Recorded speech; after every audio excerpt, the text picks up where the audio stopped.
Welcome to the Let Him Cook podcast. I'm Dylan Coon, along with my co-host Nigel Dyson. Excited to be here. Excited to get this under the way. Just a little introduction for myself. I've been an Iowa State fan all my life. I grew up in Manning, Iowa. Been a basketball fan all my life. I have a hard time explaining to people that March Madness is my Christmas. I can't tell you how much college basketball. I mean, that is my favorite sport of all sports. I grew up during the Hoiberg years through Prom, now Otzelberger. Went to school at Iowa State. Currently, am a photographer at KCCI in Des Moines. Thankfully, I get up to a lot of Hilton basketball games when I get to shoot them for KCCI. And that is where I met Nigel. And Nigel, if you want to introduce yourself and let the people know your connections to Iowa State. Yeah, so I'm also in the news department for my career path. I'm a sports reporter, but I moved down to Louisiana after graduating from Iowa State. I was able to meet Dylan through my internship where we hit it off just talking ball naturally every day. And then, we always had like that bro discussion of like we should start a podcast, but we just never did. And now we are. Now we're able to. I'm originally from Illinois, but came to Iowa State just because I wanted to go to a basketball school.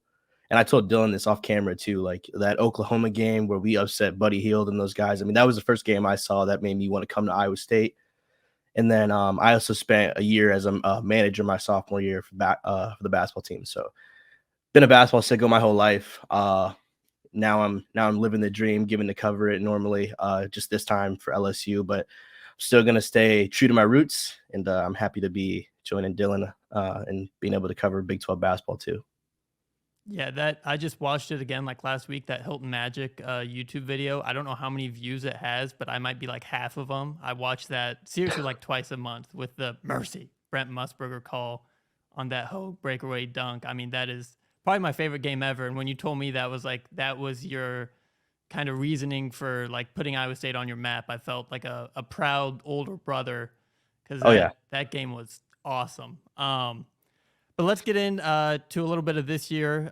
Still about maybe a couple weeks out from the start of the season, but it's ramping up. NBA is back, so I'm kind of already back in the basketball mindset. A lot of, college basketball, a lot of roster turnover, no matter who you are, where you are anymore.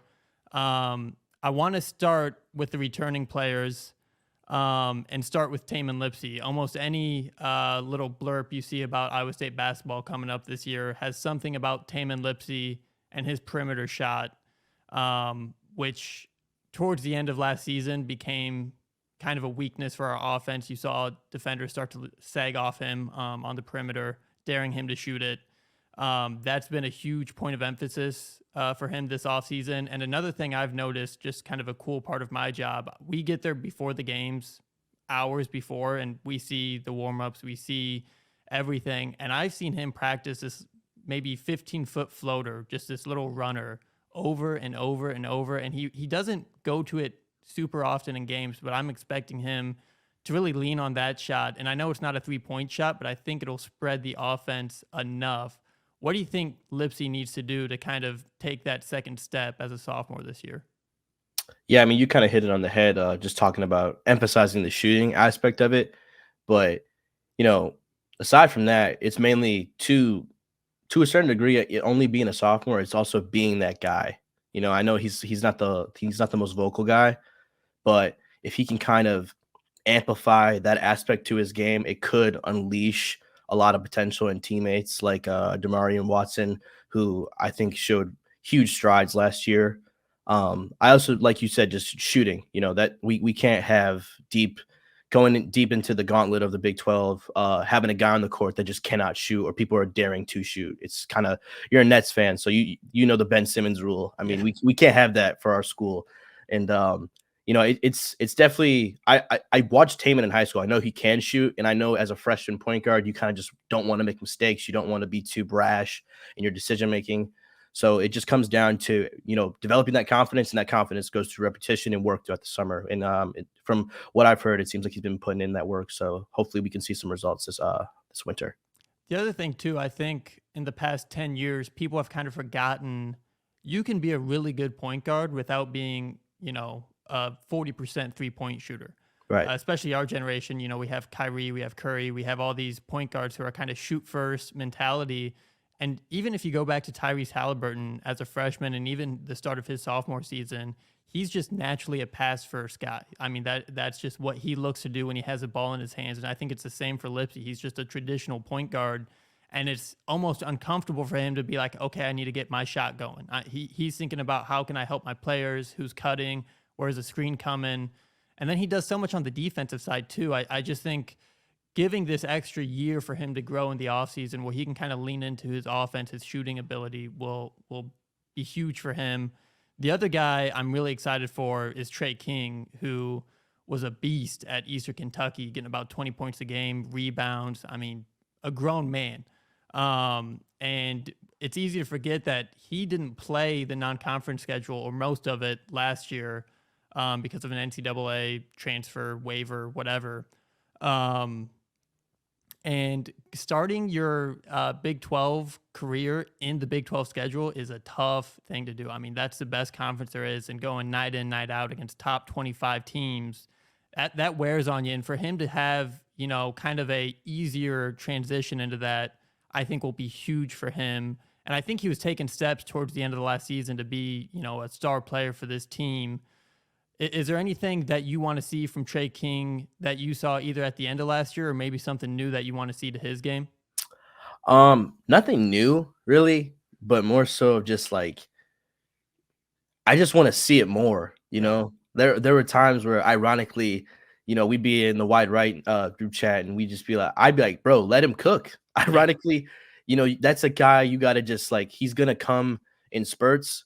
And in those spurts, you got to let him get hot and stay hot. So I think, to see his role increase this year, not be so much of a bench guy. I think we're going to see that more. And I think he's going to be more of that primary option on offense.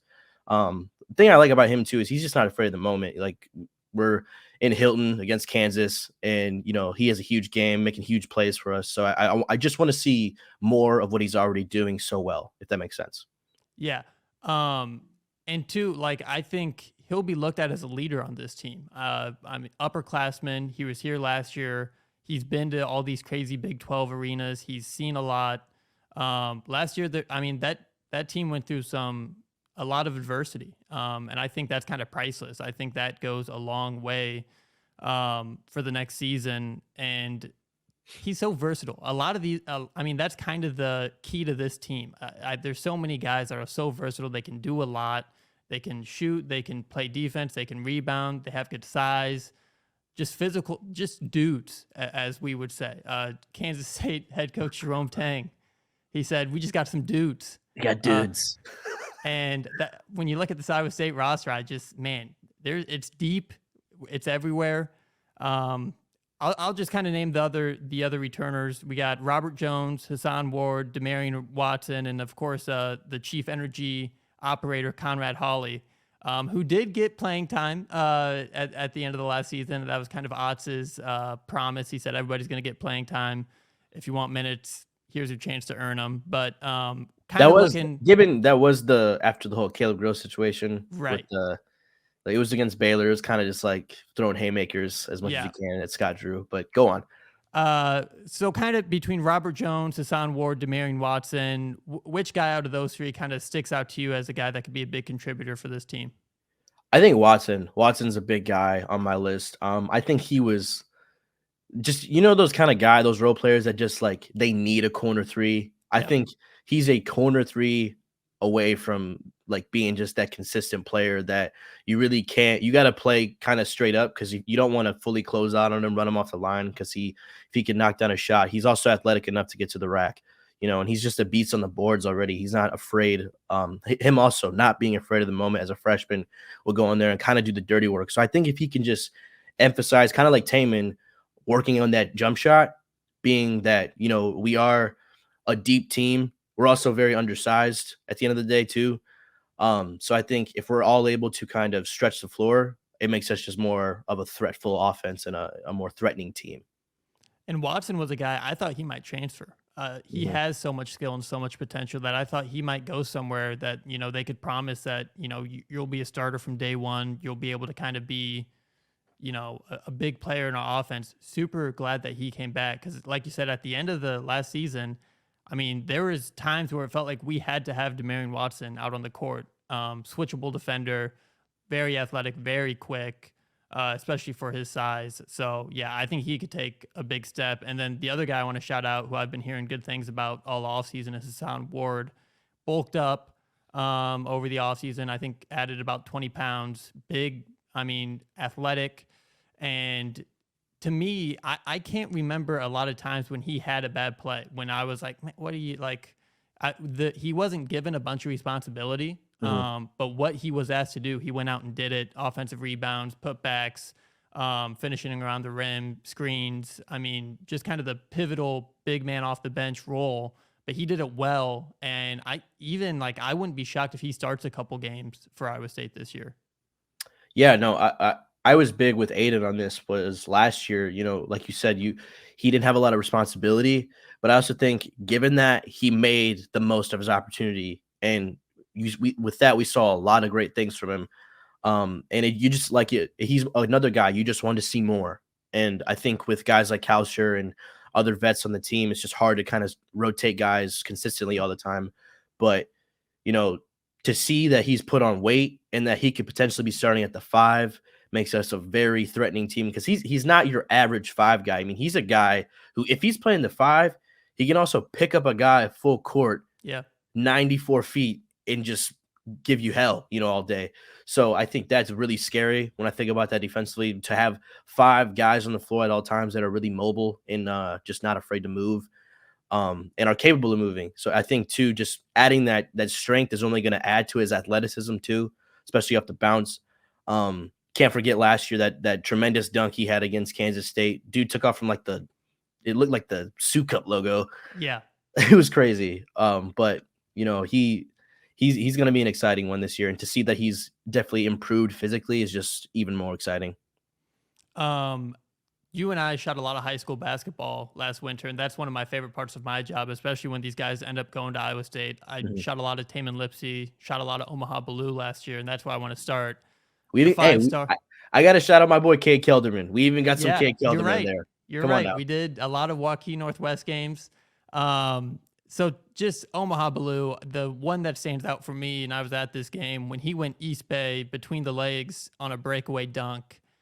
I cover a lot of Iowa high school basketball games, and I don't think I will ever see that again in an Iowa high school basketball game. He is special. He's every bit of a 5-star. Just talk about kind of the allure and the it factor that Omaha has. I first want to catch you on I think you will see it, but it'll obviously probably be from Zay Robinson or CJ Stinson, but that's a conversation for another day. That could be. Nonetheless, Omaha Blue, I mean, the fact that he's our only 5-star recruit in program history, and we haven't talked about him this late into the podcast, 20 minutes into the podcast. It just goes to show, I guess, how exciting this overall team can be. But him specifically, I mean, he's gonna be special. Like, he's so advanced. He's just so skilled for his position and size that, I mean, I think the sky's the limit for him long term. But I am curious to see, given that we have all this veteran presence in the locker room this year, where he can fit in. Is he going to be that primary 6-man? If not, maybe we take Ward off the bench or something. I don't know. That's definitely where I start to have a lot of questions about the team. Obviously good questions, but yeah, I think the second he does get in the game, he's going to do nothing but good things for us. But it's just a matter of time to wait and see. I was going to say, that's a good problem to have if you're TJ Altenberger trying to decide if, do I start this 5-star athlete or do I bring him off the bench? I mean, that's a crazy position to be in as a head coach, but I think you're spot on.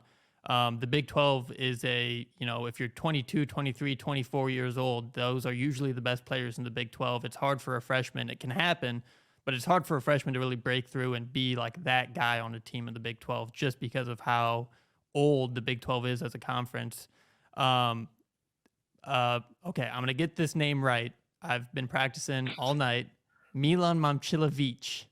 And the more John Walter says that name, the easier it'll get for me to say it. Right. I wish he played in Central Iowa in high school because the highlights I've seen of him in Wisconsin, super skilled, super talented, a great offensive player, a good playmaker. I think he has a high basketball IQ. I don't want to hit too many, I don't want to put him in a box, but he is so good at what he does.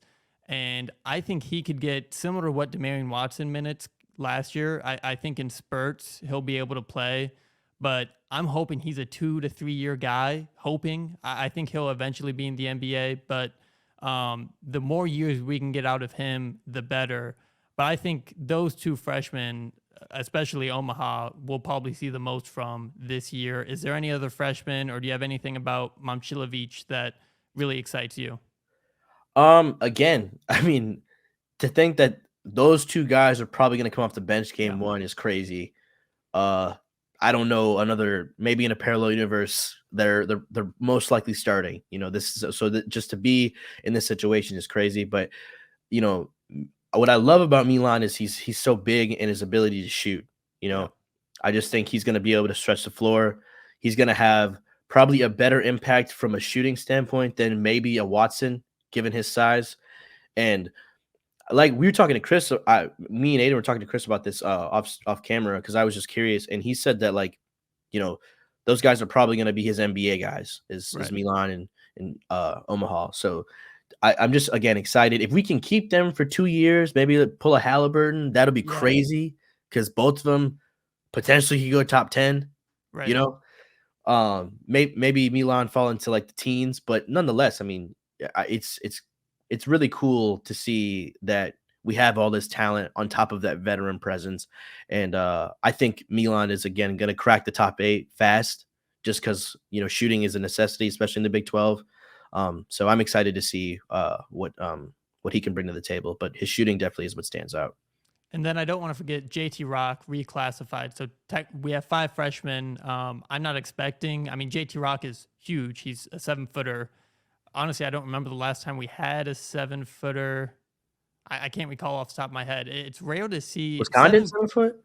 6'11". I'm not sure off the top of my head. He would have been close. Yeah. But again, he's 17. Mhm.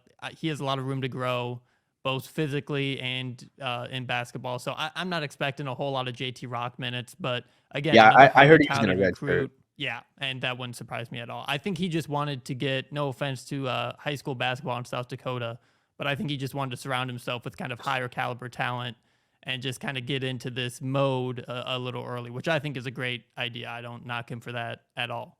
You're shutting off our South Dakota viewers fast. I know it. No offense to any South Dakota high school basketball players that are listening. And then, so we lost a lot. Oh, Aiden, Yorgos Slamboris, the true Greek freak. How tall was he? Does it say his height? Aiden is our 7'1". Jamie. If this was the Joe Rogan podcast, Yeah, throwing he's in quick with it. Yorgos Slamboris. I wonder what he's up to. What a guy. I couldn't tell you. I remember that I was so plugged into recruiting. I was like probably 14 or 15 years old when Iowa State got him, and I really thought that he was going to be like a big deal. Like a Vlade Divac. Right, like I thought he was going to be this program changer, and that didn't quite pan out. But the transfers, again, we lost a lot of depth at the guard position. Kauscher, Holmes, and I know he didn't play, but Jeremiah Williams would have been another great guard for Iowa State. We got Keyshawn Gilbert from UNLV, Jackson Pavletsky from Wofford, and then Curtis Jones from Buffalo. And I think all those guys have a potential to start. I think going into the summer, it was kind of an open seat at that 2 guard position on who was going to get the starting job there. I like what I've seen from all these guys. Again, we lost a lot of scoring from guys like Gabe Kalsher and Jaron Holmes, and I think the plan was Otts is going to get these guys in the transfer portal and hope to get, maybe combine 30 points out of these 3 guys a night. Is there anyone, have you seen any highlights? Are any of these guys kind of at the top of your list on guys you want to see start? I like Gilbert. Yeah. Gilbert's a big bodyguard, athletic, can shoot the ball. I don't want to give him the jaw label Yeah. because that comes with uncharted territory. Right. But I just there's spurts that give me that kind Yeah. of same vibe. And I know how notorious we are when we have those bigger guards. I hear like a lot of people are comparing this guy to DeAndre Kane. That's a huge compliment Yeah. early on in the season. So to potentially be getting that back, and I know how big of a Kane guy you are. So I'm excited to see what he can bring. Um, Same with Curtis. I've seen Curtis when they're in the Bahamas. He was shooting the skin off the ball. Yeah. You know, so to see what those two can bring, I think it's essentially going to be better than, or at least replace the loss of Holmes and Kalsher. Right. Keyshawn Gilbert looks like he has an NBA kind of bag. I mean, he Mhm. has every dribble move package that you can dream of. Consistency is a big thing with him. I was just kind of looking at his box scores, and he'd go for 21 night, and then he'd get 5 points the next. So it's just kind of finding his consistency, finding his shots. That'll be big for him. And then the Wofford Terriers. I think it was like 2019, maybe Fletcher McGee, if that name rings a bell for anyone out there. I was set that they were going to be a Cinderella team. They were like the best 3-point shooting team in the country, and they went like 3 for 30 in their first round tournament. But that's what Wofford does, and that's what Pavlovetsky does, is shoot the ball. So, tell me, was that against Kentucky with that Tyler Hero team? Possibly. They were like a 14 seed or a 13 seed, but they were kind of like a sexy upset pick. Yeah, I think that was when Kentucky lost to Auburn in the Elite Eight, Okay. 2019. But go on. Fletcher McGee could shoot that thing. I think he shot like 48% from three that season. Yeah. So shout out Fletcher McGee. Also, what a great March Madness name that would have been. That just sounds like a guy that would run the month of March. But I digress. Pavlovetsky should be a great 3-point shooter. Curtis Jones, again, a good shooter. These guys are offense. I mean, these guys are who we're going to look to when the shot clock's at 5 and we need a bucket. And every team needs that. And again, these are, not freshmen, not 18, not 19 years old. These are guys that have, been in the NCAA, have been playing college basketball. And again, I can't tell you how priceless that is. I mean, you look at Kansas, they have returning players. Hunter Dickinson from Michigan, he's 22. I mean, you look across up and down the Big 12, it is either guys from the transfer portal or guys that have been in the Big 12 3 years, and you need old guys. Yeah. And that's what these three bring to the table. They bring that veteran presence that I think we really need. Yeah, no, Jackson's someone that had always kind of I guess from the jump of his commitment, it was kind of a question mark. Yeah. But the more I look at his tape, it is convincing. To hear that he kind of fits that Caleb Grill mold is exciting. Just because we know with knockdown shooting, it also comes with just the ability to play hard Right. and kind of do the dirty work, doing things that a lot of people don't want to do. So, and then to hear that he can also run the point is also good. I like the fact that we can give Lipsy that rest. Yeah. Because Lipsy was great last year without a lot of rest. So Yeah. I could only imagine you sit that guy down for a few minutes. Like you remember last year, I always used to call him a pit bull because he just would get blown out by a screen and then get right back up. And I'm like, dude, this guy doesn't flinch. So, I mean, to see a guy like that finally have some help at the point guard position is going to be exciting. And Taman is taller. I mean, he just is kind of a victim of when you're standing next to guys that are 6'10" all the time, you look really short. But he offensively rebounds so well for a guy his size. And I mean, these are long rebounds that he is. Yeah, he's put together. But the hustle of Taman Lipsy, I think it goes right up Otz's alley on how he wants to play basketball. But again, giving him 5 to 10 minutes to rest so he can just go 100% to the wall every time he's on the court, that's huge. Yeah. Yeah.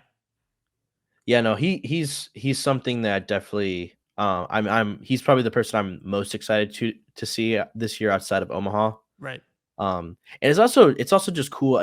Me not being from Iowa, to see all these 515 kids all kind of be on the same team now is just really cool. Because like I couldn't imagine you growing up, you're just playing each other all the time, and then all of a sudden you guys are like actually playing together. It's like a storybook ending for these kids. So I mean, it's a really cool moment.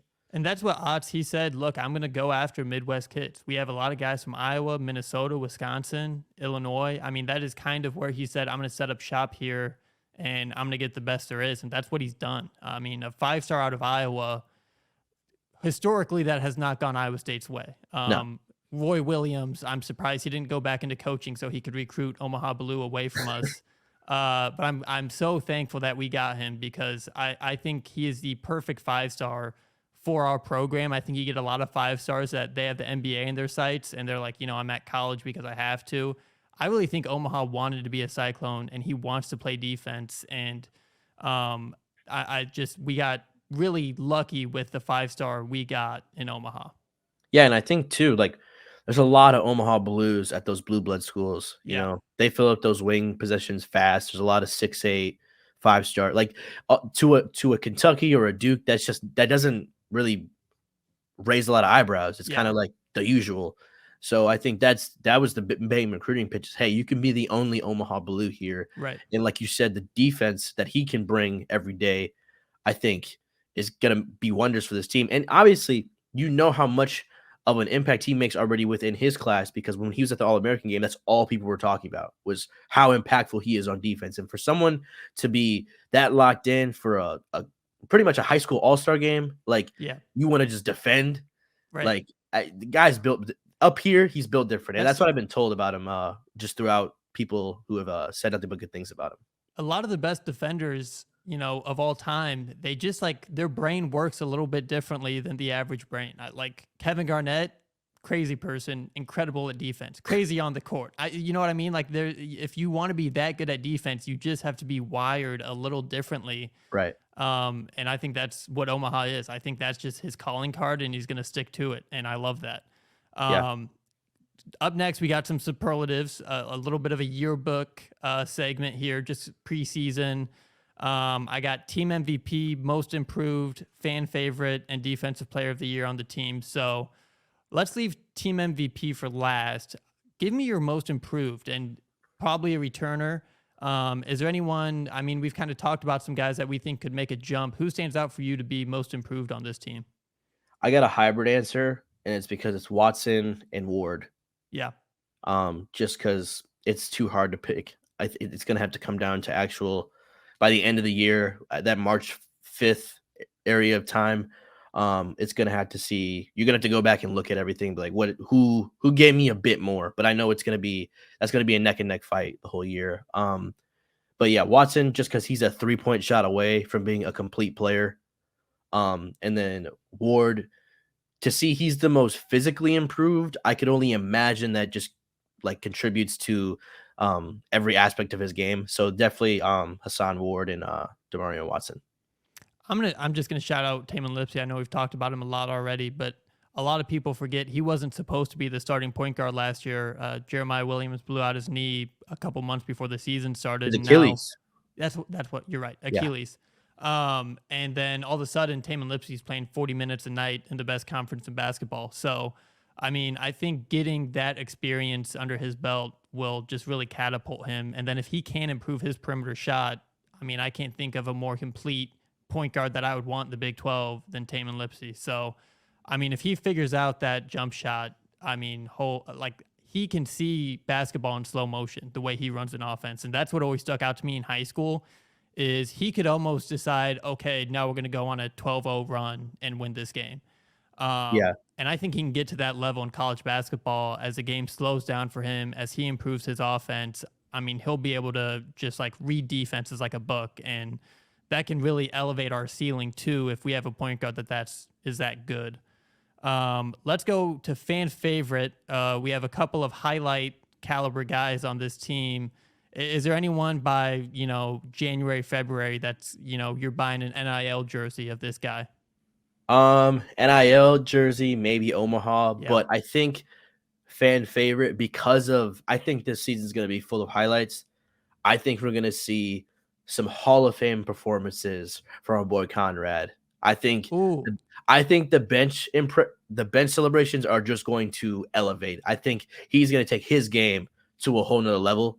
And I think that energy is kind of infectious where people can kind of just like know nothing about him, but ask who is that guy? And then you have to learn about him. You know what I mean? So I think by the end of this year, if you didn't know about him already, you're going to know about Conrad Hawley.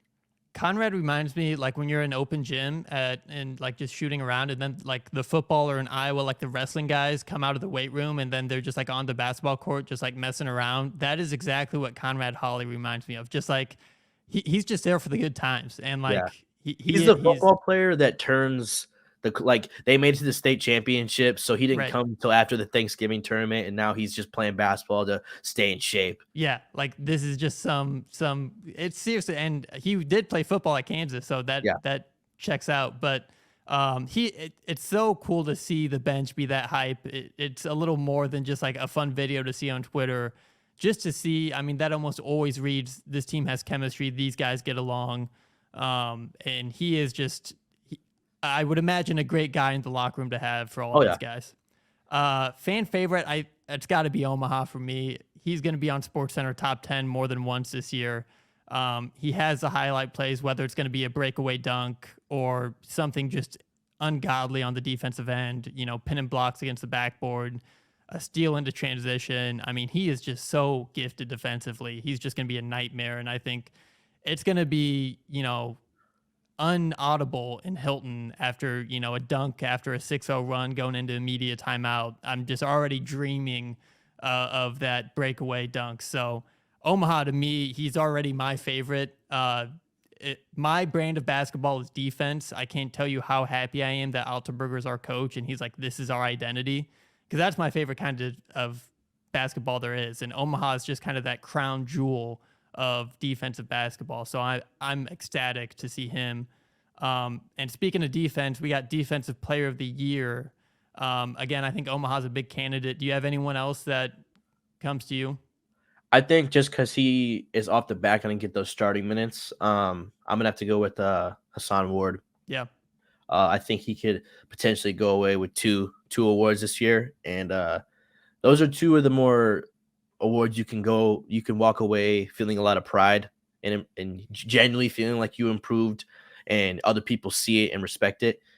But yeah, I just think his ability to be a rim protector is going to be elite this year, and to see that he's only gotten stronger, like you said, like I said earlier, to already elevate your physical strength, it's gonna just, I think it's gonna add up in the stat sheet, and I think he's gonna really be a blocking threat, and I think he's gonna be an even better rebounder. So I think I'm gonna have to give my, and then like I said too, just I still can't fathom having a 5 that can pick you up 94 feet. Like Hunter Dickinson better bring his lunch pail that year. I mean that game, because he's in for it. He's big, he's slow, he's not very agile, but so Hassan might give him hell, and I'm very intrigued to see what he can do this year. And I wonder too if we mix some pressing. I mean, we have so many guys with huge wingspans that can move. I think breaking a press against this Iowa State defense would be tough. And just to throw in a different look to get an offense off of their rhythm, I think we could see Hassan, be in the backcourt on a press break just because of how long and how quick he is. And that'd be a nightmare. I almost want to give this award to the whole team, maybe the coaching staff. We've been so good at defense the past 2 years, and that's almost out of necessity. I think it's kind of been beaten into us that, you know, we might not have the most talented team in the Big 12, but we're going to play defense and defense travels. But I can't tell you, I felt like Prom, his downfall was kind of, we didn't have an identity. Hoiberg obviously move the rock, shoot a bunch of threes. If we score more points than them, we're going to win the game. And Altenberger almost did like a full reverse of like, you know, if they score less points than us, we're going to win the game. And if we win a game by scoring 45 points, that's what we're going to do. So I just love the commitment to play defensive basketball, to muck up a game, to make it ugly. Nothing easy. And that's kind of been a theme of the Big 12, I think, over the past couple of years, too. This no middle defense of, you know, don't let guys cut to the basket. We're either going to give up tough contested 3-point shots or we're going to give up nothing. So I think it's been ingrained into every single player that if you want playing time, you're going to have to play defense. And I think that's paid dividends all across the court for us. So it's hard for me to even give this to anyone. I don't know who's going to stand out. Lipsy's an incredible defender. Omaha's going to be incredible. Trey King. I mean, you look up and down the roster, and almost every single one of these guys is elite at defense. So I'm gonna give it to the whole team. I think we were top 10 in defensive efficiency last year, according to Ken Palm, and I think we'll do it again this year. So that's how we're gonna win a lot of games. Team MVP. Who do you got as kind of Mr. Cyclone this year? Um, I'm gonna give it to Lipsy. I Yeah, think, like we talked about, um, like you said, I'm starting to like really think about it in real time. Like Lipsy with some rest, yeah. he's gonna be an animal. I'm very excited to see what he'll be able to do this year. I just think because he's gonna be naturally put in a position to where he has to do a little bit of everything. It's like without him, like we're not a worse team, but we definitely lose a huge spark. So I think, if he's going to be able to shoot the ball better, if he's going to be able to defend, which we already know he does so well, he's going to be able to facilitate, which you already know he does so well. I think just having that extra wind is going to really elevate his game statistically, because like he he almost had a triple double last year against Yeah. Kansas, in that win, and you know he's a special guy, and I think given the skill improvement and the confidence improvement, we're gonna see a special year from the sophomore. I'm gonna go with Trey King. Again, he was that guy at Eastern Kentucky. He was the best player on his team. I think he can do that in the Big 12 at Iowa State. So I'm gonna give it to Trey King. I think he could really take a big step. He can shoot. He can drive the basket. He can play defense. And having a full offseason and a full non-conference schedule under him, I think is going to do wonders for his game. And I think he'll be looked to as a leader. I mean, he's been in Allen Fieldhouse. He's been to these tough road environments. He's been to the Big 12 tournament. I think these younger guys like Omaha, like Milan, will be, looking to Trey King in the huddle to be like, hey, we need someone right now. We need to get back on track. And I think Trey King can do that for us. So up next, just are there any games kind of on our calendar that you have circled? I will say the non-conference a little underwhelming this year. We kind of at DePaul for the Big East Challenge is kind of weak. Our tournament probably not as star-studded as the PK. What was it, 90 or 95 last year in He was Portland? 95. 95. And of course, that's where we beat North Carolina, and that's kind of where we started. And but we do have a potential. We could meet with FAU, kind of the Cinderella team from last year's March Madness in the non-conference. So I hope that works out for us. But is there any games that you're like, okay, I am cancel my plans. I'm sitting in front of my TV. I'm calling in sick. I need to see this game. Well, I don't know if I can cancel my plans because those usually pertain to covering uh, other sporting events, but I'll definitely be locked in.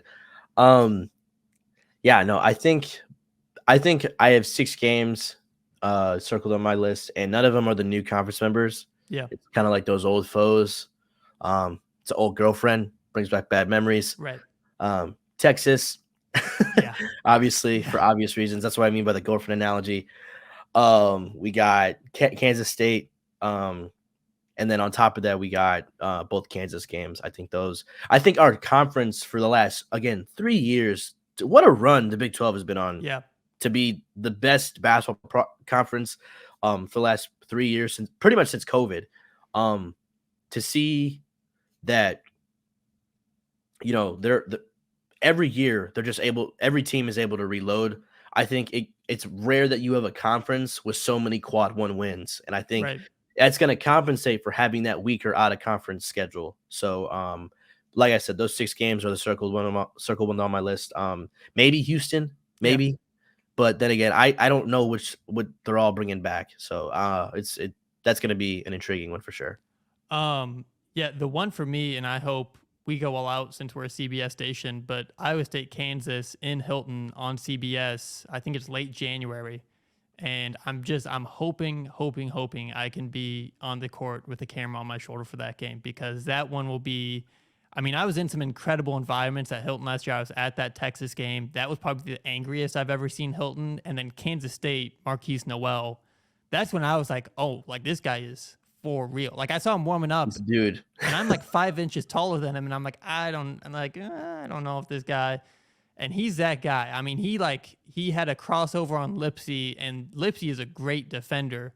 But I mean, he just snatched that thing and just went straight to the jumper, and I was like, oh man. And I mean, the crowd just went so I mean, that's when I was like, he's a killer. Yeah. And yeah, like you said, I think we actually got some favorable road games too, some winnable road games. I think we can beat BYU on the road or UCF on the road. And then the other one that I'm really looking forward to at Kansas State to finish the Big 12 schedule. And that could, determine what seed we are in Kansas City. That could, maybe raise us a seed line in the NCAA tournament as well. So that's another a big opportunity for us at the end of the season. Are there any Big 12 predictions? Do you have any hot takes as you're looking up and down teams, maybe a player of the year candidate that people are sleeping on? No, because I think regardless of how we play against him, I think he's still going to be dominant given of what they have coming back already. Yeah. I got my player of the year is Hunter Dickinson. Loved him at Michigan. It's scary to think what he's able to do in Kansas. For my Big 12, regular season champ, I got Kansas. But I think they're also going to be that team that's good enough to kind of take their foot off the gas in the tournament, where that's not their main priority. A Right. team who I think is going to need the tournament without being biased is Kansas State. I think they're a sleeper, and they're definitely a dark horse to win that tournament. If not, I would give that nod to us. But right now, I like Kansas State just because we have so much in the air with just simple rotations. You know what I mean? So I think Kansas is kind of already set on their guys, and like Coach Tanks always says, they got dudes. So I know I think, is it Tyrod Taylor? No, not Tyrod Taylor. That's a quarterback. What's the new Kansas State point guard? What's his name? I mean, they got Kaluma from Creighton, Arthur Right. Kaluma, Right. and he's going to be incredible. It's so hard keeping up with the transfer portal. I was just looking at I Big know, 12 dude. rosters, and I was like, oh, they got him. Oh, Yeah. like he transferred there. Like I'm recognizing all these names, and I was like, I forgot they transferred there. So Yeah. every A dark team, horse player of the year might be the kid from Oral Roberts for Abe Smith, Max yes. Abmas. Yeah, He's good. Again, it's intriguing to see what him and Hunter are gonna do this year. But and then the reason why I said Kansas is probably gonna take their foot off in the Big 12 tournament is because I think they're the deepest Big 12 team that can make a deep run in March. I think we maybe got a Sweet 16 in us, but we got to be playing our best basketball. And I mean, I know we'll always click defensively, but we have to be clicking offensively. I mean, Right. Gilbert, Jackson, Milan, all those guys got to be hitting shots. Taman's got to be hitting shots, So I think definitely, if I'm without being biased, I definitely have to go with Kansas for making the deepest run in March. Kind of my dark horse team and dark horse player of the year, TCU. They got Jameer Nelson Jr., and that is Jameer Nelson's son. Right. And I don't think he'll be player of the year, but he was really good his sophomore year at Delaware. Mhm. And then he had a bit of a step back his junior year, and now he's a senior at TCU. I think he'll be really good. And I think his teammate, Emmanuel Miller, he's been on a lot of first team all Big 12 preseason, and he's a dude. I mean, he's built. He looks like a Big 12 basketball player. Is Mike Miles back? Nope, he's gone. Freddie Okay. Lampkin's gone. So they did lose a bit, but I mean, they reloaded. Every Big 12 team, man, every year, it's like, how did you get that? Like, it's just crazy. I mean, this is where guys want to play basketball now. I think it goes without saying that the Big 12 is a premier basketball league, and if you want to be, in the best conference, you got to transfer to the Big 12. So that's what we're seeing happening. And then as far as who's going to win the Big 12 tournament, little tangent here. Nigel, I don't know if you saw it. You're probably not as plugged into the new Big 12 Twitter as I am. Utah fans want to move the Big 12 tournament from Kansas City to Las Vegas. Oh, they can shove it. Yeah. As someone who's been to the Big 12 tournament in Kansas City, that is one of the most perfect sporting venues, sporting events, the Power and Light District. I mean, that is so synonymous to me with Big 12 basketball. I can't imagine ever moving it. And they Las know Vegas, the advantage it gives us as Cyclones. right? They know our history. They want to throw us off our game, and Vegas ain't gonna do that. No. And also, we travel to Vegas. We'll have more fans in Vegas than Utah would, anyways. But who's gonna carry the boats? Right. I will. All right, come on now. And maybe a little bias. We are so good in the Big 12 tournament. I think I almost have to nominate us for tournament champs in Kansas City. I think this is a team that can put it together and do that. Regular season champs, you're almost an idiot if you don't pick Kansas. I mean, It never happens for us. Like, this is what Bill Self does, ladies and gentlemen. That is just what he does. I don't know how. Again, I think the Big 12 has gotten better, deeper, stronger, faster, and it doesn't matter. yeah. Kansas is going to find a way to get 15 wins in the Big 12. They're going to get calls. That's just what happens. So, And unfortunately, Bill Self's that guy you want to not like, but you it's do. hard to, man. It's hard to. I know he's he's such a cool guy. He is. It's really tough to be like, all right, you're all right. I I don't guess know if you saw. It was Big 12 Media Days. Porter Moser was kind of all the coaches were taking a picture, and Porter said, "If I get too close to Bill, the refs are going to call a foul." he And pulled a then, dream team, a Magic calling out MJ dream team photo. yeah, yeah. So Kansas, and then which team is going to go the furthest? I mean, there's a reason Kansas is ranked number 1 in the preseason AP poll. That front court is just ridiculous. Yeah. I think they're the best team in college basketball. Eh, Who do you got? Purdue? I Duke. mean, like who? Oh, Duke. come on. Returning 4 starters. You got 4 interchangeable backcourt guys. They're gonna be a problem. They'll be the best 6th seed of all time. Okay, I need people to mark that down. I'm using that against you. That's the ACC is not what it once was. Kyle Filipowski is not. He's not the answer. Okay. When you get Cooper Flagg, then you can talk to me. You'll be hearing from me soon. Do you have any firing shots before we close this thing up? Anything you want to let the people know? Let's get ready for a gauntlet of a season. It's never pretty, Right. at least for us. We've had a lot of 9-9 seasons, but we've also won a lot of Big 12 tournaments, and that's the beauty of being an Iowa State fan. I think it's just we're not too used to winning, at least in Big 12. To where it's like we really cherish those quad 1 wins, and I think we're gonna get a few under our belt this year, kind of like we did last year. Again, I think we've only improved offensively, and time will only tell where this team's going to be. I just need to see. I need to see what a real rotation is going to look like, and then I can get a better grasp of these guys. Yeah, I'm super excited. I think protecting home court is going to be really big for this team. If you can win at home and pick a couple games off on the road against these new Big 12 opponents, I think that really makes us a scary looking team going into March when it all matters. Before we get out of here, I want to shout out Cody Road, our sponsor, and we are in the Wild Rose Casino. And I just want to thank Cyclone Fanatic for giving Nigel and I this opportunity. A dream of mine growing up as a Cyclone fan, reading Cyclone Fanatic as a kid. Really happy to be part of this and looking forward to this basketball season. Yeah, like you kind of said, hit on the head. Just shout out to our sponsors. Thanks to Chris and everyone at Cyclone Fanatic for this opportunity. And again, just the ability to not only be able to talk Big 12 basketball, but be able to talk it with you, man. It's gonna be a hoot. I'm excited, and I feel like this is gonna be a start of something special. So I'm prepared and I'm ready. All right. Thanks everybody for listening. That was Let Him Cook. You'll be seeing us more as the basketball season goes out. We appreciate everyone for listening, and we're excited about this season. Let's cook.